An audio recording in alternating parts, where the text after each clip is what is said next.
है ना, ठीक है।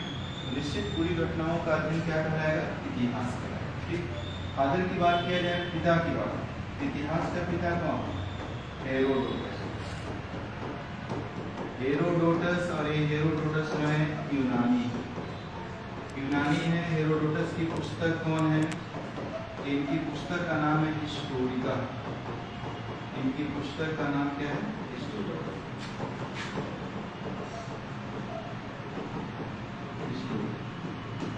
ठीक है।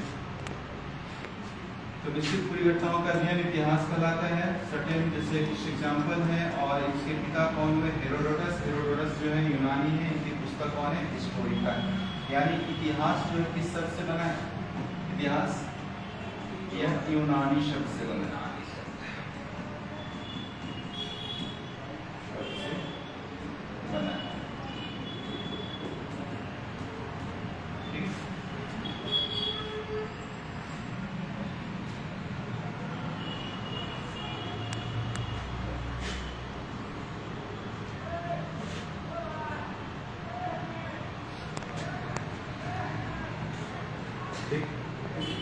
इसमें एक टर्म ये भी आप लोग देखे होंगे, इतिहास पढ़ने के लिए आपको एक टर्म ध्यान रखना, और एक बीसी और एक एडी।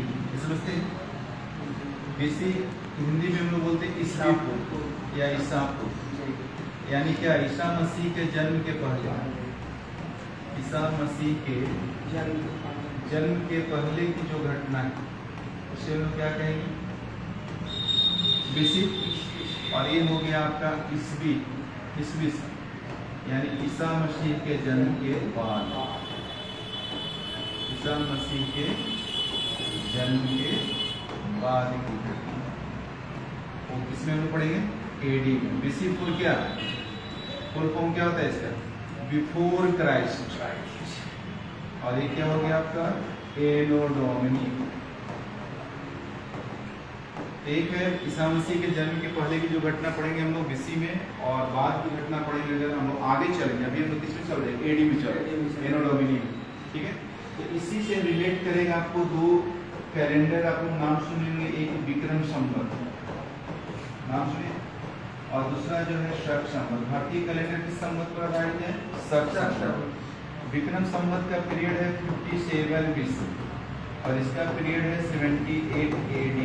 78 AD को ये लोग बोलते हैं प्रथम शताब्दी, फर्स्ट सेंचुरी। कब से माना गया है? तो है 78 AD से कनिष्क के राज्याभिषेक के अवसर, है ना। कनिष्क के शासन काल में के राज्याभिषेक के अवसर पर कनिष्क जो है एक संवत जारी किया था, उसका नाम है शक संवत। ठीक है। ये विक्रम संवत और शक संवत। विक्रम संवत 57 BC, ठीक है। शक संवत 78 AD। ये दोनों के मध्य अगर डिफरेंसेस पूछ दिया जाए कि विक्रम संवत और शक संवत के मध्य कितने वर्षों का अंतर है, कितने साल का अंतर है, कितने साल का हो जाएगा? अगर यहाँ पर मैं क्वेश्चन बना दूं कि विक्रम संवत एवं शक संवत के मध्य वर्षों का अंतर है, कितने साल का है? तो वहां पर विक्रम संवत कितना है? 57 BC, यानी क्या? ईसा मसीह के जन्म के पहले, और एडी क्या है? ईसा मसीह के जन्म के बाद। ये आपको पता होना चाहिए ईसा मसीह का जन्म कब हुआ? 1 BC में। कब हुआ? 1 BC। विक्रम संवत है 57 BC। 57 से हम लोग कहाँ पहुंचेंगे? 1 की, यानी इतना कितना साल हो गया इधर? 57 साल। ठीक है। और एडी कितना क्या है? ईसा मसीह के जन्म के बाद, यानी 78 AD है। तो ये भी हम लोग 1 से कहाँ चलेंगे? 78, यानी कितना हो गया? 78 वर्ष। यानी इधर 57 साल और इधर 78। 57 + 78 कितना हो गया? 135 वर्ष। दोनों के बीच कितने वर्ष का अंतर है? 135। ठीक है। तो ये जो क्वेश्चन है जनरली आपका RRB में पूछा जाता है, रेलवे में। ये क्वेश्चन कई बार पूछा है। विक्रम संवत और शक संवत के मध्य वर्षों का अंतर कितना? 135 वर्ष। ठीक है।